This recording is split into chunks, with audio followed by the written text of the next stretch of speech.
Please यानी इस कहानी को बिल्कुल भी स्किप मत करना, इस कहानी में बहुत ही मजा आने वाला है। ओए, तू कब आई कॉलेज से?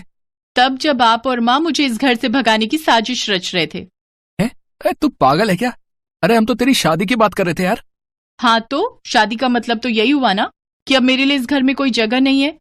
ए चुटकी, फालतू बातें ना कर, साफ साफ बोलना क्या बात है। साफ बात यह है भैया कि अभी मुझे शादी नहीं करनी, मुझे और पढ़ना है, जॉब करनी है और फिर। समझ गया। तो ये सब कुछ तू आराम से भी तो बोल सकती थी ना। मैं तेरा भाई हूं और मेरे रहते वही होगा जो मेरी बहन चाहेगी। माँ, आप उन लोगों को फोन करके बोल दो कि हमारी किरण अभी पढ़ाई में बिजी है तो वो किसी और को ढूंढ ले। लेकिन बेटा, ऐसा अच्छा रिश्ता बार बार नहीं मिलेगा और उन लोगों की कोई मांग भी नहीं है तो। नहीं माँ, जब एक बार किरण ने बोल दिया कि उसे शादी नहीं करनी तो बस, अब इस पर कोई बात नहीं होगी। और बता छुटकी, कुछ और चाहिए तुझे?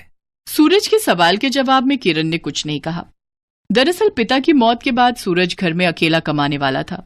उसे अपनी पढ़ाई छोड़कर एक फैक्ट्री में मजदूरी का काम करना पड़ा और फिलहाल वो बड़ी मुश्किल से घर का खर्च चला रहा था। लेकिन इन हालातों में भी वो अपनी इकलौती बहन किरण की हर ख्वाहिश को पूरा करने की कोशिश करता था। दूसरी तरफ किरण भी अपने भाई सूरज पर जान छिड़कती थी। फिर एक दिन, देख किरण, अब तेरा कुछ ज्यादा ही हो रहा है, समझी ना? लेकिन माँ, एक बार भैया से बात तो कर लेने दो। कोई जरूरत नहीं उससे कुछ कहने की, उसी के लाड का नतीजा है जो तेरे पांव जमीन पर नहीं टिक रहे। किसी बात को लेकर किरण और उसकी माँ सविता में बहस चल रही थी, तभी सूरज वहां आ गया और फिर। माँ, ये मुझसे नहीं कहेगी तो किससे कहेगी अपनी बात? तू बता छुटकी, डर मत, तू बोल। भैया, मुझे स्कॉलरशिप मिली है, आगे की पढ़ाई शहर के सबसे बढ़िया कॉलेज से करने का मौका है, लेकिन माँ मुझे मना कर रही है। मना नहीं करूं तो क्या करूं? हाँ, अरे लड़की जात है, शहर में अकेली कैसे रहेगी? अरे पर शहर में रहना किसे है, मैं हर रोज यहीं से जाऊंगी ना शहर। हाँ, और हर रोज तेरे आने जाने का खर्च भी क्या इससे मिलेगा? ये क्या कहते हैं इसे, सलाकर क्या? स्कॉलरशिप। माँ, भैया आप ही समझाओ ना माँ को, मैं मैनेज कर सकती हूँ। नहीं छुटकी, रोज बस से शहर आने जाने में तेरा बहुत समय बर्बाद होगा और ये सुरक्षित भी नहीं है तेरे लिए। तो इसका मतलब आप भी चाहते हो कि मैं ये स्कॉलरशिप छोड़ दूं? अरे मैंने ये कब कहा? तू रुक, थोड़ा सा वक्त दे मुझे, मैं कुछ करता हूँ। इतना कहकर सूरज घर से बाहर चला गया और उसके जाते ही सविता फिर से किरण को कोसने लगी और किरण रोते हुए अपने कमरे में चली गई। लेकिन फिर उसी शाम। अरे ओ छुटकी, अरे कहाँ है? जल्दी से बाहर आ, देख मैं क्या लेकर आया हूँ तेरे लिए। सूरज के बुलाने पर किरण फौरन घर से बाहर आई। उसने देखा कि सूरज अपने साथ एक बिल्कुल नई स्कूटी लेकर आया था, जिसकी चाबी उसने किरण की तरफ बढ़ाते हुए कहा, ये ले छुटकी, ये स्कूटी तुझे तेरी मंजिल तक पहुंचाएगी। लेकिन भैया, ये स्कूटी कहाँ से? अब मतलब कैसे? ये तो बहुत महंगी होगी ना?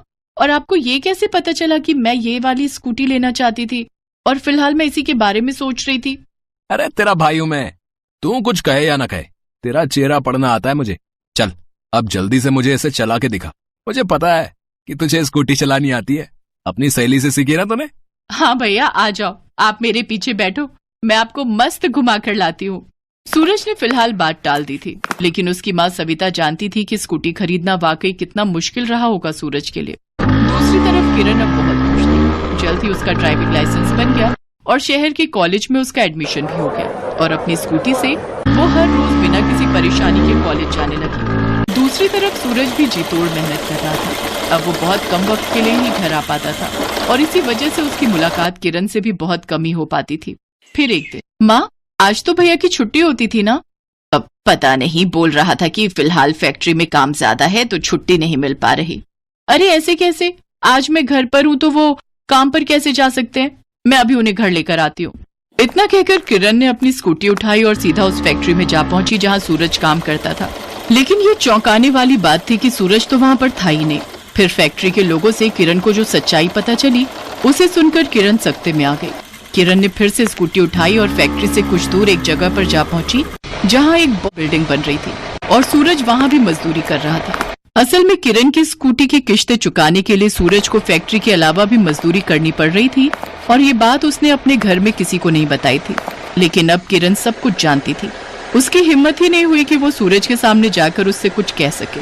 वो चुपचाप स्कूटी लेकर घर वापस आ गई। फिर कुछ महीनों के बाद भाई दूज के दिन। अब माफ कर दे छुटकी, इस बार तेरे लिए तोहफा नहीं ला पाया, पर वादा करता हूँ अगले भाई दूज पर तू जो कहेगी वो ला कर दूंगा तुझे। नहीं भैया, आप पहले ही बहुत कुछ दे चुके हो और जितना करना चाहिए उससे ज्यादा ही कर चुके हो मेरे लिए, और तोहफा देने की बारी अब मेरी है। इतना कहकर किरण ने एक लिफाफा सूरज के हाथों में पकड़ा दिया। सूरज ने उसे खोलकर देखा तो उसके अंदर पूरे 1 लाख का चेक था, जिसे देखकर सूरज हैरान रह गया। छुटकी, अब ये कहां से? इतने सारे पैसे ये किसने दिए तुझे? सरकार ने भैया, ये चेक मेरा इनाम है। मैंने एक और स्कॉलरशिप जीती है, लेकिन इस बार मैंने स्कॉलरशिप के पैसे लिए हैं ताकि आप अभी के अभी मेरी स्कूटी का लोन चुका दो और फिर आपको मेरी वजह से दिन रात काम न करना पड़े। अब सूरज के पास कुछ नहीं था कहने को। दोनों भाई बहन एक दूसरे के गले लगकर काफी देर तक रोए। आंखों में आंसू तो सविता के भी थे, लेकिन उसे इस बात की तसल्ली थी कि हालात चाहे कितने भी मुश्किल क्यों ना हो, उसके दोनों बच्चे एक दूसरे के साथ हर हाल में खड़े हैं।